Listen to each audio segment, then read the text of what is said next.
За та бүхний өнөөдөр амгалан айлтгах. Өнөөдөр 25 оны 1 сарын 30-ны өдөр.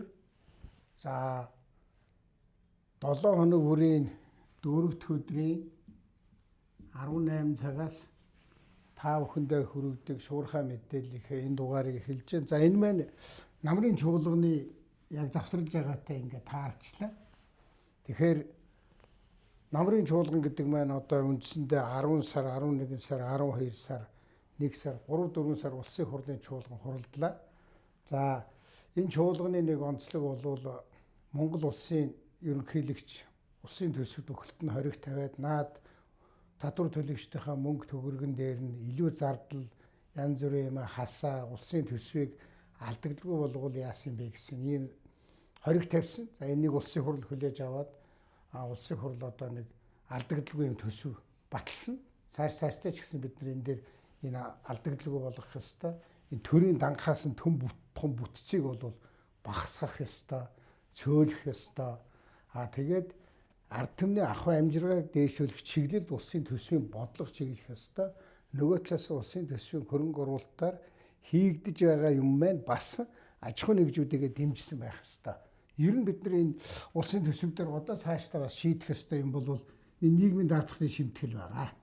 Энэ олон асуудлуудыг татварын дарамт гэдэг олон асуудлуудыг бид нар ярих ёстой. Тэгвэл энэ чуулганаар бол ямар ч байсан улсын төсөв бол алдагдaltaгүй батллаа. За аж ахуй нэгжүүдийн зүгээс бас нэлээх санал ирж байгаа. Хамгийн гол юм бол одоо таанд нийгмийн даатгалын шимтгэл, нэмэгдсэн өртгийн албан татвар гэдэг. Тэгэхээр энэ улсын хурал дээр би бол ингээ хоёр байнгын хороонд ажилладаг шүү дээ. Нэг нь бол хууль зүйн байнгын хороо. Нөгөөх нь бол төсвийн байнгын хороо. Төсвийн байнгын хороо. Тэгэхээр би төсвийн байнгын хороонд ажилладаг хувьд энэ улс орны төсвийн мөнгөний асуудал зөв зүйтэй болох гэдэг тал дээр байнга дуурч ирсэн.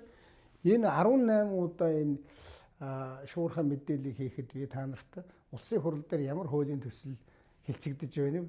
За энэ дээр та бүхний санаа оноо юу байна гэдгийг бас авч ирсэн. Дээр нь би та бүхний санаа оноотой нийлүүлээд өөрийнхөө санал бодлыг илэрхийлээд ирсэн. Хууль зүйн байнгын хороо Монгол улсад одоо шудраг ус ерөөсөй байхгүй болсон.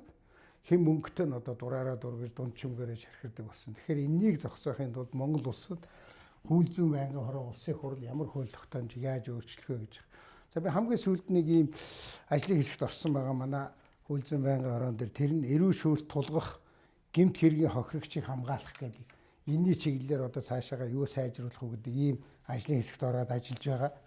За жижиг дунд үйлдвэр. Би ч одоо энэ жидүү гэдэг юмыг л дэмжих ёстой гэж байнга ярьдаг хүн. Тэгэхээр энэ жидүүгийн ажлын хэсэгт орцсон ажиллаж байгаа. За төрийн хяналт шалгалт. Одоо нэг мэрэгжлийн хяналт гэж яагаад нэг алга болцсон ч юм уу байгаа ч юм уу нэг юм болцсон. Тэгэхээр төрийн хяналт шалгалтын асуудлыг яаж зөв шийдэх вэ гэдэг нэлээд олон ажлын хэсэгт ороод ажиллаж байгаа. За тэгээд одоо улсын хурлын чуулган завсарлажгаар амарч гэсэн үг биш. Энэ бол одоо ард түмний элч төлөөлөгчийн хувьд ажиллаа үргэлжлүүлж гэсэн үг. Тэгэхээр би юу гэж бодож байна вэ гэхээр Сонгон хайрхан дүүрэг дээрээ бас одоо их олон санал ирсэн байгаа. Энэ дүүргийн газрын асуудал, нийслэлийн газрын асуудал, эмнэлгийн асуудал, сургуулийн асуудал.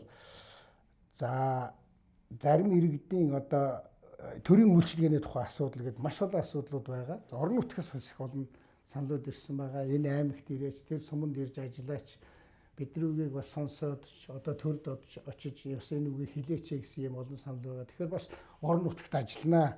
За ингээд ер нь товчхондоо хэлэхэд одоо их хурлын чуулган өдөр болохоо хуралдахаа болсон боловч улсын хурлын гишүүний одоо ард түмнээс сонгогдсон төлөөлөгчийн хувьд хийх ажил бол дуусахгүй байгаа.